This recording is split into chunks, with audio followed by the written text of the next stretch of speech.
L'âme enchantée de Romain Rolland. L'été, première partie. Dans le demi-jour de la chambre aux volets tirés, assise sur son lit, d'un peignoir blanc vêtu, Annette souriait. Sa chevelure défaite, qu'elle venait de laver, lui couvrait les épaules. Par la fenêtre ouverte s'étalait, immobile, la chaleur d'or d'un après-midi d'août. Sans le voir, on sentait au dehors la torpeur du jardin de Boulogne dormant sous le soleil. Annette participait à cette béatitude. Elle pouvait rester des heures, étendue, sans bouger, sans penser, sans besoin de penser. Il lui suffisait de savoir qu'elle était d'eux, et elle ne faisait même pas l'effort de causer avec le tout petit qui était en elle, parce qu'elle en était sûre. Il sentait ce qu'elle sentait, il s'entendait sans parler. Des ondes de tendresse passaient dans la somnolence heureuse de son corps, et puis elle replongeait dans le sourire endormi. Mais si l'esprit était assoupi, l'essence avait gardé une merveilleuse clairvoyance. Il suivait au fil des instants les plus fines vibrations de l'air et de la lumière.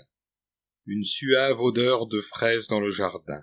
Elle s'en délectait, du nez et de la langue. Son oreille amusée goûtait les moindres bruits, les feuilles frôlées par un souffle, le sable foulé par un pas, une voix dans la rue, une cloche qui sonnait vêpres, et le grondement qui monte de la grande fourmilière, Paris en 1900.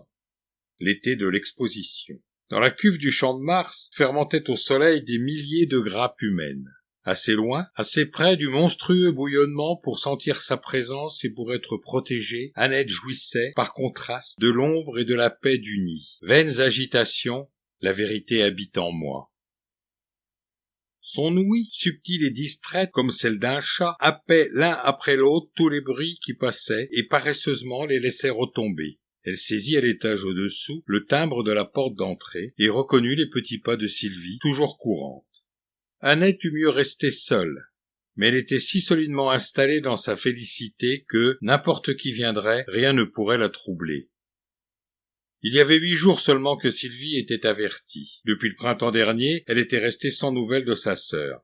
Une aventure personnelle, sans beaucoup l'émouvoir, l'avait assez occupée pour ne pas lui laisser remarquer la longueur du silence. Mais quand, l'affaire liquidée, elle s'était retrouvée l'esprit libre et le temps d'y songer, elle commença de s'inquiéter.